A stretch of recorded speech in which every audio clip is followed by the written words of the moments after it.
مادرش چقدر آرزو و هوس‌ها داشتم. 5 روز است که این خانواده مقیم دوشنبه ماتم دارد. روز 29 نوامبر پیکر پسری 19 ساله این زن را از محل خدمتش به خانه آوردند. رمزی کلانوف 8 ماه اخیر در یک از قسم‌های نظامی نیروهای مرزبانی در شهر استرابشان خدمت می‌کرد. ساعت 1 شب 29 ساعت 1 شب پسرمون را آوردن با اسکوری آوردن خونه. ما دویده کده کفنش را اوی کردم. نیمی سرش نبود از قرتوق تا نوفش پسرم چوکش کرده بودن. وای مایلا دیلش زده باشه و دیل با سر چی دخل دارد؟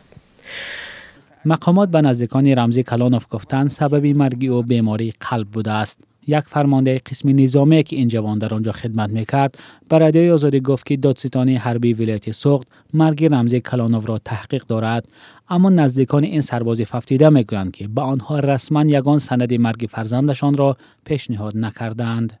یگان کماندیر نمیگه که هیچ خیلی شده مثالی گپمو بچه را امی تکردن که پشتی کلش نبود. باور میکنی انا میجه پول نوسی ارماتور قطی زدن. رمزی کلانوف پس از 2 سال کار از روسیه به تاجیکستان اخراج شده ماه اپریل سال 2025 او را به صف ارتش فرستادند.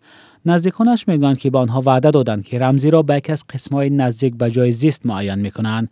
در نهایت رمزی را به یکی از قسم‌های حربی استرابشان بردند و نزدیکانش دوام 8 ماه خدمت بار او را ندیدند. من زنگ میزدم ای احوالش خبردار میشیدم. یگان بار شکایت نکرد. اما خمی گفتم آخه وای بسیار پسری خیب بگیم شیر وای مادر کلان کرد نکی شیر بچه کلان کردم. هیچ وقت سیری دیلی خودشان نمیگو که مادر زیق نشود. نزدیکان سرباز ففتیده رمزی کلانوف از رئیس جمهور و مقامات دخلدار میخواهند مرگ پسرشان تحقیق و گناهکاران آن جزا گیرند.